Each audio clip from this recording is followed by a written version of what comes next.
baka pwede ring magpa-hair follicle test ang Pangulo. Ulit-ulit, paulit-ulit, uulit-ulitin ko, uulit-ulitin natin, uulit-ulitin ko, paulit-ulit na lamang siya.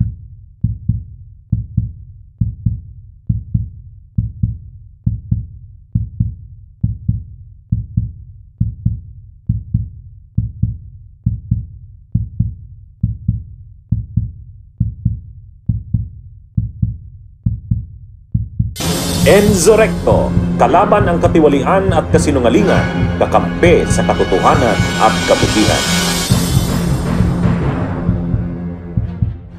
Mga bossing, may bagong main character na naman sa mundo ng Malacanang media.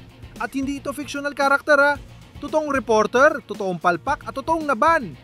I-welcome natin ang reyna ng Yellow Mic, ang First Lady of Unsolicited Questions, ang pambansang tagalapitan ng Pangulo, si Eden Santos ng Net25. Oo, siya po yung reporter na hindi lang basta nagtatanong. Bumabanat, hindi lang lumalapit, sumusugod.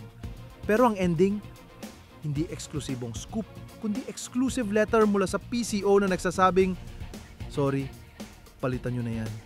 So mayon, tatsilipin natin kung paano ang isang brave journalist daw ay naging bida na palpak sa loob mismo ng palasyo. Sa dami ng reporter sa Malacanang, may isa talagang shining, shimmering, chika ready si Eden Santos ng Net25. Kilala sa tanong na parang exam sa criminology board. Tapos may halong pangungutya, pero palusot lang na clarificatory. At sa tuwing may press con, sure na siyang may paandar. Either tanong na may pasaring o mikroponong may sariling utak. Move over standard journalism. Eden is in the house. Pero kahit matagal na siya sa beat, hindi pa rin siya marunong maglaro sa loob ng court. Hindi to basta tigas ng loob. Tigas ng mukha na to, mga bossing. Ang tanong, paano mo tatawaging committed journalist ang isang taong mas committed pa sa script ng mga marites kaysa sa media ethic? Sa event sa Capas Tarlac noong June 25, the Queen herself nag-declare ng press independence sa sarili niyang terms. Kita sa video. Si Eden, bit-bit ang iconic na yellow mic ng Net25, sumugod direkta kay Pangulong BBM. Habang ang ibang reporters ay sumunod tuloy sa kanya, pero nag-video lang, sa mata lang siya. Halos magkadikita na sila ng pising-i. Ang kulit. Aba, parang nag-aabutan ng lumpia sa kasal. At ang reaksyon ni Pangulo, isang classic hawak-ulo moment. Parang, bakit may lumalapit? Wala bang security dyan? And just like that, na demonyong decorum. Ang tanong ni Eden, di na mahalaga. Ang lapit niya, yun ang headline. Eden Santos lumabag sa protocol with matching walk of shame. Walang kaabog-kaabog, bumalikwas ang palasyo.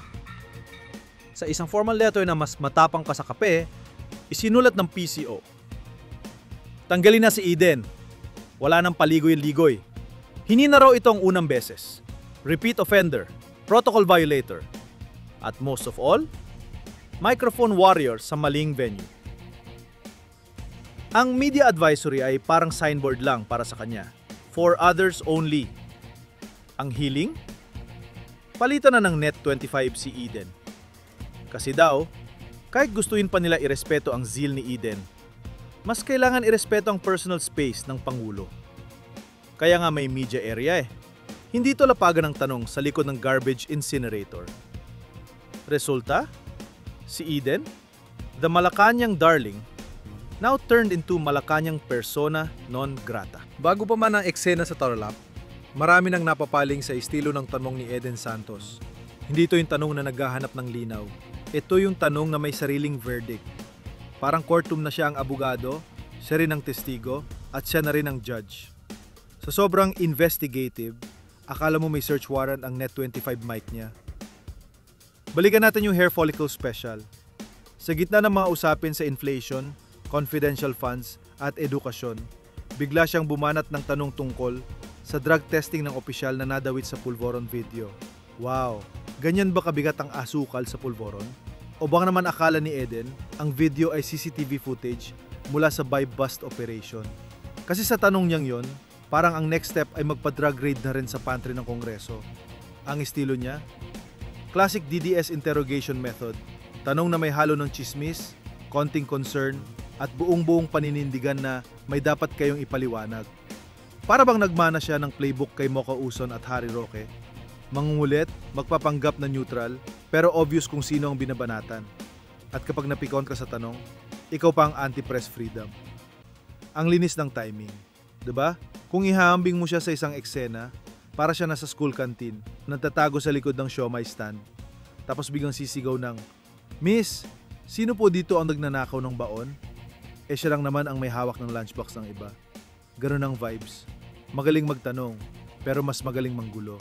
Kung si Eden ang klase ng journalism na ibinabandera ng press freedom, baka kailangan na nating i-quarantine ang buong konsepto. Sa isang mundong puno ng press badge, tripod at official advisory, may isang report na matapang, sobrang tapang, nakalimutan may rules pala. Akala niya siguro kapag may mic ka, pwede ka nang umeksena kahit saan. At yan ang ginawa ni Eden Santos. Nilapitan si PBBM, hindi lang minsan, kundi 2 beses, with feelings. Kung sa pelikula to, ito na yung action ng pinapatay ng spotlight ng bida, kasi off-script na siya. Ang ending, hindi awards night, eviction notice. Hindi, thank you for your service, kundi, palitan nyo na yan please. At hindi siya suspended for asking tough questions, kundi for violating common sense. Alam mo yung press freedom na may boundaries? Well, si Eden, ginawang freedom wall. Lahat ng tanong, kahit wala sa lugar, ipapaskill niya. Parang ayaw paawat sa open mic night ng Malacanang. Kung si Eden ay isang karakter sa teleserye, siya na yung bidang maarte, matapang, pero walang redeeming arc. Nagtagumpay siyang mapansin, hindi dahil sa galing, kundi dahil sa kabibo. Sa sobrang close niya kay Pangulo, halos mag-shoot na lang TikTok collab. Kaya lang nag-viral nga siya, pero sa memo. Ngayon, hindi na siya Malacanang beat reporter, kundi former cast member. At habang nagumunolog siya sa Net25 studio, baka iniisip niya, press freedom to, bakit ako tinanggal? Simple lang, hindi lahat ng bida magaling. Minsan palpak, minsan nakaka-inspire.